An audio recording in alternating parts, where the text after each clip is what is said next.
미국의 공중보건 비상사태가 종료됨에 따라 코로나 검사와 치료제를 더 이상 무료로 사용할 수 없게 됐습니다. 미국 멕시코 국경의 타이틀 42가 종료됨에 따라 이민 행렬들이 하루 10,000명 이상 쇄도해 대혼란이 재현되고 있습니다.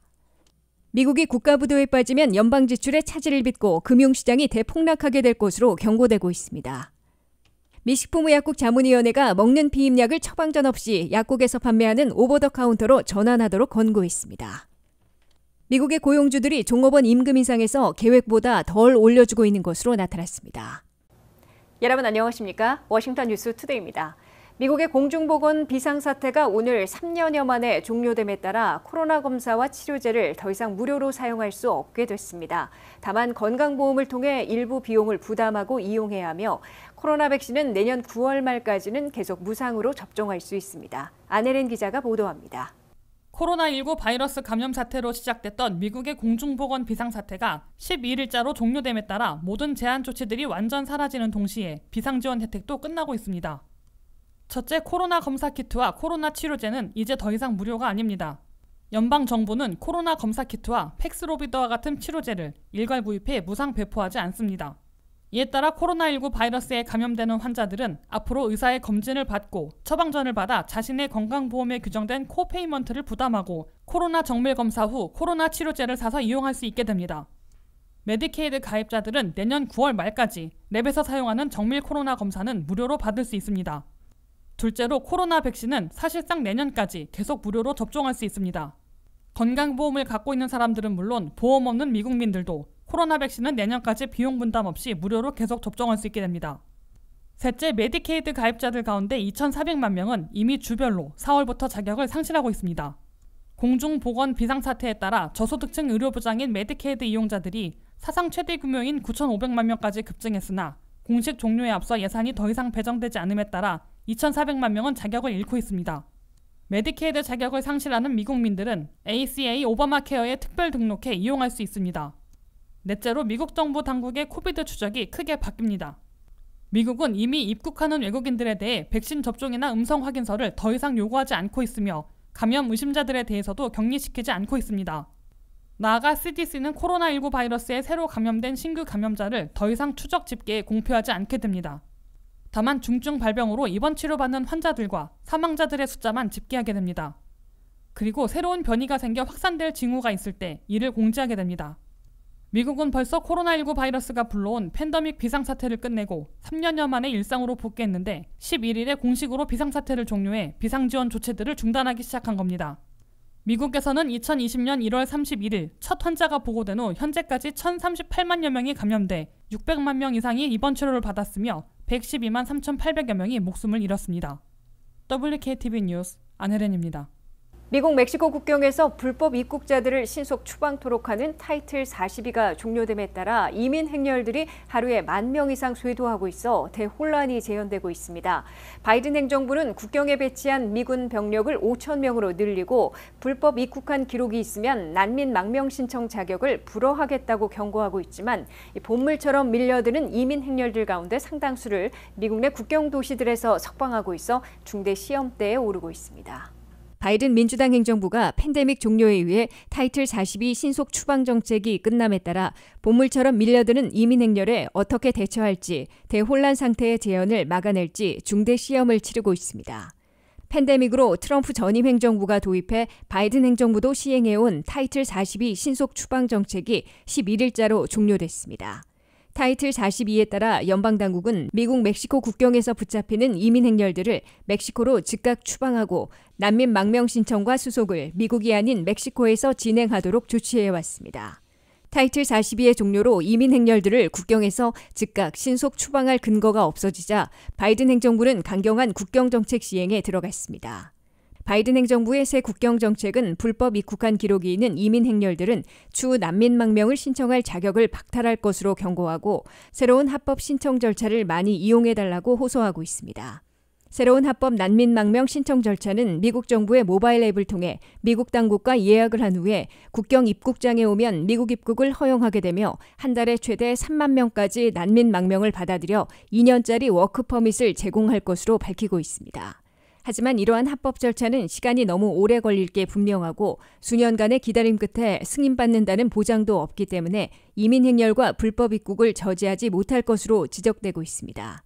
현재 미국 멕시코 국경에서는 관련 이민 조직들이 타이틀 42가 종료되면 미국이 즉석에서 추방하지 못하게 된다고 알리면서 지금이 아니면 결코 안 된다는 구호까지 내걸고 이민 행렬들의 미국행을 독려하고 있습니다. 이 때문에 타이틀 42가 종료되기 전부터 하루에 10,000명 이상의 이민 행렬들이 미국 멕시코 국경에 대거 몰려들고 있습니다. 하루 10,000명 이상 본물처럼 몰려드는 반면 멕시코가 수용하지 않으면 신속 추방하지도 못해 체포한 이민 행렬 가운데 가족 단위를 중심으로 상당수는 미국 내 국경 도시들에 석방하고 있는 것으로 알려졌습니다. 특히 미국 내 스폰서로 가족, 친지, 친구가 있으면 이민자들이 미국에 들어와 거주하며 난민 망명을 신청해 수속하도록 허용하고 있습니다. 바이든 행정부가 대혼란을 막으면서 합법 입국 통로를 최대로 활용해 안전하고 질서 있는 국경 정책으로 전환하게 되느냐에 따라 내년 선거의 승패까지 좌우하게 될 것으로 경고받고 있습니다. 미국이 6월 초 사상 초유의 국가 디폴트, 국가부도에 빠지게 되면 소셜연금과 메디케어 등 연방 지출부터 차질을 빚고 주식과 채권, 외환 등 금융시장이 폭락해 10조 달러 이상 증발하게 될 것으로 경고되고 있습니다. 다만 워싱턴의 최고 지도자들이 어떻게 해서든지 국가 디폴트는 피하려 할 의지를 보이고 있어 미리부터 대혼란이 벌어지지는 않고 있습니다. 보도에 한면태 기자입니다. 미국이 사상 초유의 국가 디폴트, 국가 부도에 실제로 빠진다면 지구촌 경제에 대재앙을 초래할 것이라는 적색경 호장을 받아들고 있습니다. 조 바이든 대통령과 케빈 메카시 하원의장 등 양당 상하원 지도부는 12일에도 두 번째 5인 백악관 회동을 갖고 국가 디폴트를 피하기 위한 해법을 모색합니다. 2주 안에 다소 축소한 예산 삭감의 구체안에 사전 합의한 후에 국가부채 한도를 올리는 해결책을 찾을 것으로 예상되고 있으나 끝내 실패해 6월 1일부터 더 이상 미국 정부가 돈을 빌릴 수도 지출할 수도 없어 국가 디폴트, 국가부도에 빠지면 갖가지 대재앙을 초래할 것으로 경고받고 있습니다. 첫째, 6,500만 명 안팎이나 되는 소셜 시큐리티와 메디케어 수혜자들이 직격탄을 맞게 되고 8,500만 명이 넘는 메디케이드 이용자들도 큰 타격을 입기 시작합니다. 연방정부는 소셜연금으로 6월 2일과 14일에 250억 달러, 메디케어에 470억 달러, 재향군인 혜택에 120억 달러를 지출해야 하는데 연기하거나 부분 지급해야 합니다. 또한 연방공무원과 미군들에 대한 봉급으로 6월 9일 40억 달러를 지급해야 하는데 차질을 빚게 됩니다. 연금과 의료, 봉급이 일주일만 늦어져도 노년층과 은퇴자들, 저소득층이 극심한 생활고와 건강 위험을 겪게 됩니다. 국방을 비롯한 연방 컨트랙터들이 대금을 제때 받지 못해 심각한 혼란이 일파만파 퍼질 것으로 우려됩니다. 둘째, 주식, 채권, 달러화 등 금융시장이 대폭락하며 요동치고 수조 달러의 자산 가치가 증발하게 됩니다. 무디스는 디폴트 선언을 전후해 주가가 20%나 폭락해 10조 달러나 증발하게 될 것으로 경고했습니다. 싱크탱크 서드웨이는 주가 폭락으로 직장 은퇴저축 401k에서 계좌당 2만 달러씩 감소할 것으로 추산했습니다.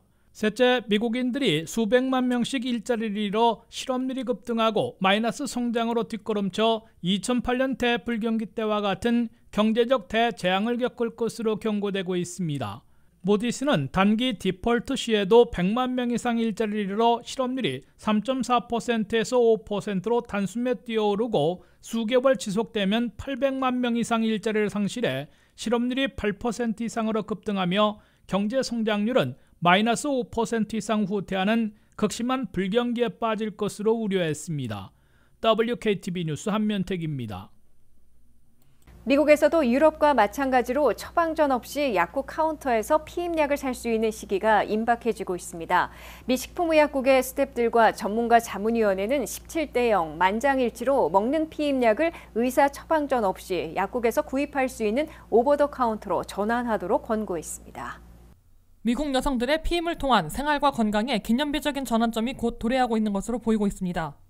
미국에서 여성 낙태권을 50년 동안 보호해준 연방 대법원의 로우 대 웨이드 판결이 폐기된 후 여성들의 생활과 건강이 크게 위협받고 있는 시기에 미국에선 최초로 먹는 피임약을 손쉽게 살 수 있는 시기가 임박해지고 있습니다. FDA 미 식품의약국의 스태프들과 전문가 자문위원회는 17대 0 만장일치로 먹는 피임약을 의사 처방 없이 약국에서 살 수 있는 오버 더 카운터로 전환하도록 권고했습니다. FDA는 금명간 이들의 만장일치 권고를 받아들여 미국에선 처음으로 먹는 피임약을 처방 없이 약국 카운터에서 살 수 있도록 허용할 것으로 예고되고 있습니다.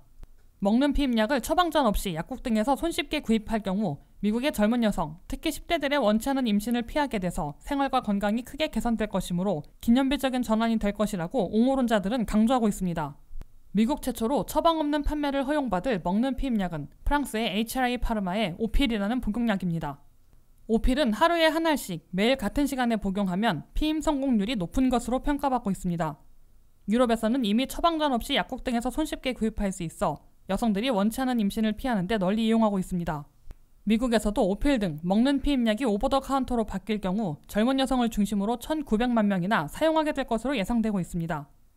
다만 먹는 피임약을 건강보험에서 커버해주도록 의무화하고 있는 주 지역이 13개 주에 불과해 추가 확대가 이루어져야 할 것으로 지적되고 있습니다. 건강보험으로 처방 없이 구입하는 먹는 피임약을 커버해주도록 의무화하고 있는 주 지역들을 보면 주로 민주당 우세 지역으로 캘리포니아, 워싱턴 DC, 메릴랜드, 일리노이, 매사추세츠, 뉴욕, 뉴저지, 오레건, 서부 워싱턴주 등입니다. 버지니아는 처방전이 있는 먹는 피임약만 건강보험에서 커버해주도록 의무화하고 있고 약국 등에서 판매될 경우 커버받지 못하도록 돼 있어 규정을 바꿔야 합니다. 오필의 시판 가격은 아직 정해지지 않고 있는데 무보험자나 저소득층들도 이용할 수 있는 가격대를 결정하게 될 것으로 회사 측은 약속했습니다. WKTV 뉴스 안혜련입니다. 미국의 고용주들이 종업원 임금 인상에서 계획보다 덜 올려주고 있는 것으로 나타났습니다. 임금 인상이 물가 급등에 못 미쳐 종업원들의 생활고를 가중시키고 있지만 당초 계획보다 임금 인상이 줄어들어 물가 진정에는 도움이 되고 있습니다. 미국 경제에서 주요 지수로 꼽히고 있는 임금 인상에서 이례적인 여파를 미치게 하는 상황이 벌어지고 있습니다. 미국 내 고용주들은 종업원 임금 인상에서 당초 약속했거나 발표한 계획보다 덜 올려주고 있는 것으로 나타났다고 CBS 뉴스가 보도했습니다. 미국 내 업체 1000여 곳에 대해 설문조사한 결과 고용주들은 평균 종업원들의 임금과 베네핏을 4.3% 인상할 것으로 밝혔습니다. 그중에서 성과급은 3.9% 올릴 계획으로 공표했습니다.